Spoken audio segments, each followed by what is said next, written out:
ಅಲಾ ಸರ್ ಅವರೇ, ಎಲ್ಲ ಗುರುವರ್ಗವೇ, ವಿದ್ಯಾರ್ಥಿಗಳಿಗೆ ಹಾಗೂ ಈ ಒಂದು ಕಾರ್ಯಕ್ರಮದಲ್ಲಿ ಆಗಮಿಸಿದಂಥ ಎಲ್ಲ ಪಾಲಕ ಬಂಧುಗಳೇ, ಏನಪ್ಪ ಅಂತಂದ್ರೆ 20 ವರ್ಷಗಳ ಈ ಒಂದು ಸಂಸ್ಥೆಯ ಬೆಳವಣಿಗೆ ಮಹತ್ ಸಾಧನೆ. ಯಾಕಪ್ಪ ಅಂತಂದ್ರೆ ನಮಗೆ ವಿದ್ಯಾಕಾಶಿ ಅಂದ ತಕ್ಷಣ ನೆನಪಾಗೋದು ಧಾರವಾಡ. ಆದರೆ ನಮ್ಮ ಸಮೀಪದಲ್ಲೇ ಇರತಕ್ಕಂಥ ವಿದ್ಯಾಕಾಶಿ ಯಾವುದಪ್ಪ ಅಂತಂದ್ರೆ ನಮ್ಮ ಶರಣಬಸವೇಶ್ವರ ಶಾಲೆ ಹಳಿಂಗಳಿ ಅಂತ ಹೆಮ್ಮೆಯಿಂದ ಹೇಳ್ತಿರ್ತೀವಿ. ಇವತ್ತು ವಿದ್ಯೆಗೆ ಎಷ್ಟು ಮಹತ್ವ ಇದೆ ಅನ್ನೋದನ್ನು ನಾವು ಆಗಲೇ ಅಲಾ ಸರ್ ಹೇಳಿದ್ದನ್ನು ತಿಳ್ಕೊಬೋದು.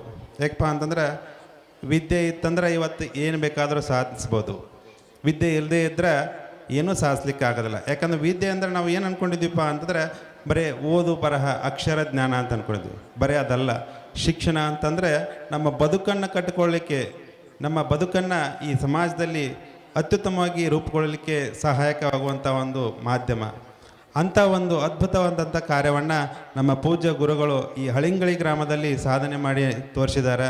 ಅವರಿಗೆ ಮತ್ತೊಮ್ಮೆ ನಮ್ಮ ಇಲಾಖೆ ವತಿಯಿಂದ ತುಂಬ ಹೃದಯದ ಅಭಿನಂದನೆಗಳನ್ನು ತಿಳಿಸ್ತಾ ಇದ್ದೀನಿ. ಒಂದು ಮಾತು ಏನಪ್ಪ ಅಂತಂದ್ರೆ ಇವತ್ತಿನ ದಿನಮಾನದಲ್ಲಿ ನಮ್ಮನ್ನು ಹಲವಾರು ಅಡೆತಡೆಗಳು ಜೀವನದಲ್ಲಿ ಆಗಿರ್ಬೋದು, ಶಾಲೆಯಲ್ಲಿ ಆಗಿರ್ಬೋದು, ಸಮಾಜದಲ್ಲಿ ಆಗಿರ್ಬೋದು, ನಮ್ಮ ಓಟಕ್ಕೆ ಅಡೆತಡೆಯನ್ನು ಒಡ್ತಾ ಇದ್ದಾವೆ. ಆ ಎಲ್ಲ ಅಡೆತಡೆಗಳನ್ನು ದಾಟಲಿಕ್ಕೆ ನಮ್ಮ ಮಕ್ಕಳು ಸಿದ್ಧರಾಗಬೇಕಾಗಿದೆ. ಅದಕ್ಕೆ ಒಂದು ಮಾತು ಏನಪ್ಪ ಅಂತಂದ್ರೆ ಮನೆಯೇ ಮೊದಲು, ತಾಯಿಯೇ ದೇವರು. ಮನೆಯ ಮೊದಲ ಪಾಠಶಾಲೆ, ತಾಯಿಯ ಮೊದಲ ಗುರು. ಅಂಥ ಒಂದು ತಾಯಿಯ ಜವಾಬ್ದಾರಿ ಎಷ್ಟಿರುತ್ತಪ್ಪ ಅಂತಂದ್ರೆ ಒಬ್ಬ ಮಗು ಏನಪ್ಪ ಅಂತಂದ್ರೆ ದಿನಾ ಶಾಲೆಯಲ್ಲಿ ಫೇಲ್ ಆಗ್ತಾ ಅಂತಂದರೆ ಪರೀಕ್ಷೆಯಲ್ಲಿ ಫೇಲ್ ಆಗಿ ಬರ್ತಕ್ಕಂಥ ಮಗು ಬಹಳಷ್ಟು ನೊಂದುಬಿಟ್ಟಿತ್ತು. ಪ್ರತಿ ಪರೀಕ್ಷೆಯಲ್ಲೂ ಫೇಲ್ ಆಗಿ ಒಂದಿನ ಏನಾಯ್ತಪ್ಪ ಅಂತಂದ್ರೆ ಆ ಶಾಲೆಯ ಒಂದು ಗುರುಗಳು ಮನೆಗೆ ಪತ್ರ ಕೊಟ್ಟು ಕಳಿಸ್ತಾರೆ ಮಗುವಿನ ಕಡೆ, ಇಲ್ಲ ನಿಮ್ಮ ತಾಯಿ ಹತ್ರ ಓದಿ ಕೊಡಪ್ಪ ಅಂತೇಳಿ. ಆ ಮಗು ತಾಯಿ ಹತ್ರ ಹೋಗಿ ಕೊಡುತ್ತೆ. ತಾಯಿ ಇದ್ದಕ್ಕೆ ಆ ಮಗುವಿನ ಕುಂಡಿಸ್ಕೊಂಡು ಆ ಪತ್ರವನ್ನು ಓದ್ತಾಳೆ.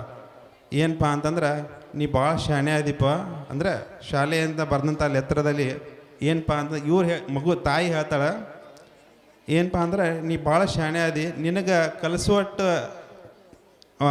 ಶಿಕ್ಷಕರ ಬಳಗ ಮತ್ತು ನಮ್ಮ ಶಾಲೆ ಸಿದ್ಧವಿಲ್ಲ. ಅದಕ್ಕೆ ನೀವೊಂದು ಏನು ಮಾಡಬೇಕಪ್ಪ ಅಂತ ನಿಮ್ಮ ಮನೆಯಲ್ಲಿಯೇ ಓದು ಅಂಥೇಳಿ ಬರೆದಿದ್ದಾರೆ ಅಂಥೇಳಿ ತಾಯಿ ಹೇಳ್ತಾಳೆ.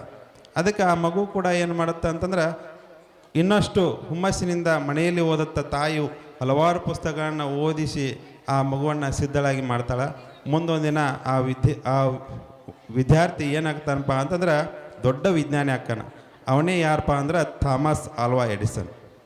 ಇವತ್ತು ಜಗತ್ತಿಗೆ ನಮಗೆಲ್ಲರಿಗೂ ಬೆಳಕನ್ನು ನೀಡತಕ್ಕಂಥ ಎಡಿಸನ್ ಅವರು ಮುಂದೊಂದು ದಿನ ಅವ್ರ ತಾಯಿ ತೀರ್ಕೊಂಡಿದ್ದಾಗ ಏನೋ ಹುಡುಕ್ಯಾಡೋ ಹೊತ್ತಿನಾಗ ಆ ಲೆಟ್ರ್ ಸಿಗುತ್ತೆ. ಆ ಲೆಟ್ರನ್ನು ನೋಡಿದಾಗ ಏನು ಬರೆದಿರ್ತದಪ್ಪ ಅಂತಂದ್ರೆ ನೀ ಮಗು ದಡ್ಡ ಐತಿ, ನಿಮ್ಮ ಮಗನ್ನ ಈ ನಮ್ಮ ಶಾಲೆಗೆ ನಾಳೆಯಿಂದ ಕಳಿಸ್ಬೇಡ್ರಿ ಅಂತ ಬರೆದಿರ್ತೈತಿ. ಆದರೂ ಕೂಡ ಆ ತಾಯಿ ಆ ಮಗುವಿಗೆ ಆ ಮಾತನ್ನು ಹೇಳಿರಂಗಿಲ್ಲ. ಹೇಳಿದೆ ಅಂದರೆ ಆ ಮಗುವಿನ ಮನಸ್ಸನ್ನು ಬದಲಾಯಿಸುವಂಥ ಶಕ್ತಿ ಆ ತಾಯಿ ಮಾಡ್ತಾಳೆ.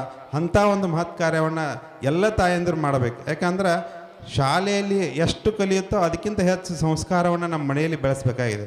ಯಾಕಂದರೆ ಇವತ್ತು ಸಂಸ್ಕಾರದ ಬಹಳಷ್ಟು ಕೊರತೆ ಇದೆ ಸಮಾಜದಲ್ಲಿ.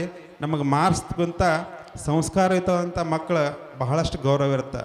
ಆ ಗೌರವವನ್ನು ತಮ್ಮ ಮಕ್ಕಳು ಎಲ್ಲ ಗಳಿಸಲಿ. ಈ ಒಂದು ಅತ್ಯುತ್ತಮವಾದಂಥ ಶಾಲೆಯಲ್ಲಿ ಮಕ್ಕಳು ಇನ್ನಷ್ಟು ಎತ್ತರಕ್ಕೆ ಬೆಳೀಲಿ. ಈ ಸಂಸ್ಥೆಯ ಒಂದು ಇದೇ ರೀತಿಯ ಅತ್ಯುನ್ನತವಂಥ ಯಶಸ್ಸನ್ನು ಗಳಿಸಲಿ ಅಂತ ಆಶಿಸ್ತೀನಿ.